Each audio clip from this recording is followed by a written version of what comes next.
Today, I want to talk to you all about putting loving boundaries in place and why boundaries are so important for our babies and our kids. So, just a reminder that my name is Kylie Etz, and I am the holistic baby sleep guru, and I help mamas feel more confident in their baby's development, sleep, and reflux in a way that is developmentally appropriate, attachment focused, evidence informed, and of course, holistic. So I really look at all of the components that are involved from a very big picture, and then we see how we can help you with your specific concerns. So, I want to talk about boundaries today because this is something that is near and dear to my heart. It's also something that I find a lot of mamas that I work with are a little bit scared to put in place or don't realize that they should put in place. Or they think that if they put boundaries in place, then they're not following sort of attachment parenting. And I think that this is one of the misconceptions of attachment parenting. And we have kind of come to this extreme of thinking that we should never let our children cry, we should never say no to them, and we should always reframe everything in a positive way and essentially create situations and scenarios where we don't have to say no. And while that can be all good in certain situations, that also leads to a lot of stress and overwhelm because we as mamas and as parents are trying to contrive situations all of the time. And then we feel guilty if we do say no to our child or if we do want to do something differently. And so, what I mean by that is that for example, you are maybe rocking your baby or bouncing your baby to sleep for hours every single night. And this was totally me with my first. I would sit on a ball and I would bounce him for 2 hours only to put him down in the crib and have him wake up 20 minutes later. My back was tired, it was hurting, I was exhausted and frustrated, and I didn't know how to change that. And I felt like I needed to do the bouncing in order to help him get to sleep because this was the only thing that seemed to help him get to sleep in a way that allowed us all to be calm with no screaming and crying. It seemed at the time to be the only thing that really settled him. And it worked for a little bit until it didn't. And I didn't realize that I could actually put boundaries in place around the bouncing.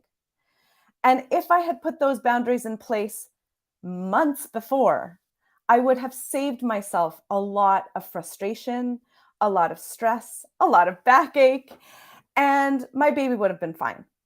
Okay. And in hindsight, actually, that 2 hours of bouncing was probably overstimulating for my baby, and he was falling asleep because he was just shutting down. But this is you live and learn. So I wanted to talk a little bit about boundaries because it is something that is so important. And it is actually one of your biggest jobs as a parent or a leader or a provider. And the thing is that when we're looking at attachment and our attachment to our children, attachment is meant to be hierarchical in a sense. And the attachment relationship is really meant to facilitate dependence so that one person can take care of another. In a secure attachment relationship, there is the dependent person and then there's the leader. Also, sometimes referred to as alpha, although I think that term is starting to become a little bit more outdated. But you can think of it as like caretaker as well. So in a parent-child relationship, the parent should always be the leader or the provider.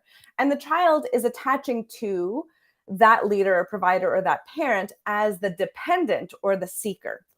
Now, this doesn't mean that you as the parent are sort of like the boss, although initially you sort of are, but rather that you're there to take care of your child, to protect them, to meet their needs, to lead them and guide them, and really show them that they can depend on you. And your child, as the dependent, can then trust on you, follow, look for your guidance, feel like they belong, and rest in the knowing that they will be taken care of. And the truth is that by putting boundaries in place, you are helping this dynamic of leader and dependent. Boundaries or rules, if you want to think of it like rules, like wearing your seatbelt in the car, holding hands when you cross the street, those are all very important and seem kind of more obvious. But you're also allowed to say no to your child who is climbing on the furniture or putting their fingers in the electrical sockets or pulling your shirt down and grabbing your boobs all day, right? You are allowed to have rules and boundaries both during the day and at night. And in fact, I strongly recommend that you do. And so, one of the things that I like to really put boundaries around, especially for older babies and toddlers, so, about 9, 10 months and older, is if there's something that's not working for you anymore, like rocking your baby to sleep, like bouncing them, like walking them to sleep, like contact naps. Maybe they're nursing to sleep, but they're not actually falling asleep and it's driving you crazy. And so you are allowed to put boundaries in place around things that are no longer working for you. We were never meant to be martyrs as moms. And I think some of us, a lot of us, actually put ourselves into that position because we want what's best for our children. We sacrifice our own selves in order to give them the best, to take care of them, to never say no, to do all of the things right. And so I think that sometimes we end up doing various things like bouncing, like rocking, like doing all these things that are no longer working for us that we actually hate. We do those for far longer than we really should.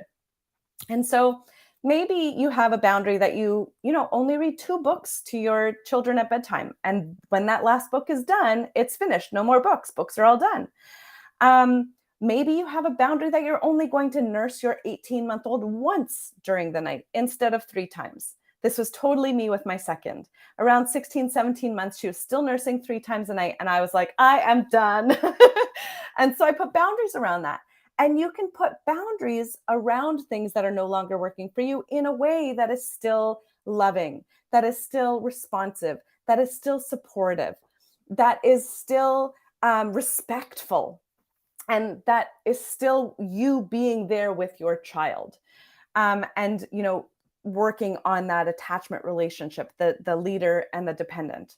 So I just want you to just think about if there's anything in your life right now with your baby or toddler where you're like, oh, this thing just frustrates me to no end. I don't want to do this. I don't like this.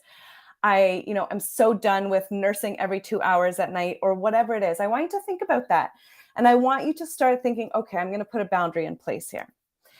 Now, the other thing I wanted to just talk a little bit about, and I'll do another video on this because I want to keep this sort of nice and short, but there are going to be times. So a boundary is really, when you're putting a boundary in place, you are really making a change.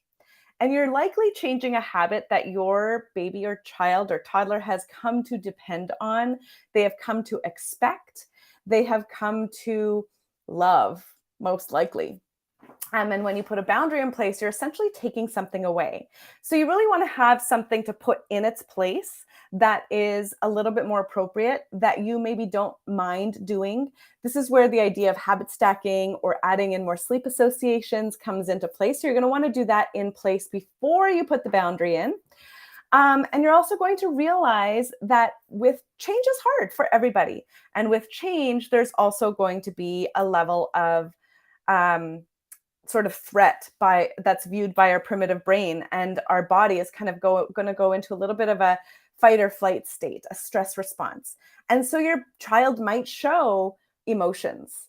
They might cry, they might hit, they might bite, they might grab at you and do all of the things when you stop doing whatever it is you want to put the boundary around. And I'm going to leave this video at that. I will be back in probably on Wednesday, and we'll talk a little bit more about how we can support the emotions around the boundaries. So I would love to know if you have any questions about this. I would also love to know what your boundary is that you're going to start thinking about putting into place. So if there's anything in your life that you're like, oh, so frustrated and want to change, I want you to put that in the comments below, because if you all put that in there, you're gonna notice that other mamas have very similar boundaries that they need to be putting into place. And please come and join me inside the Sleep Deprived Mamas group over on Facebook, where we'll talk a lot more about all of these things. Thanks, everyone. Have a great day. Bye.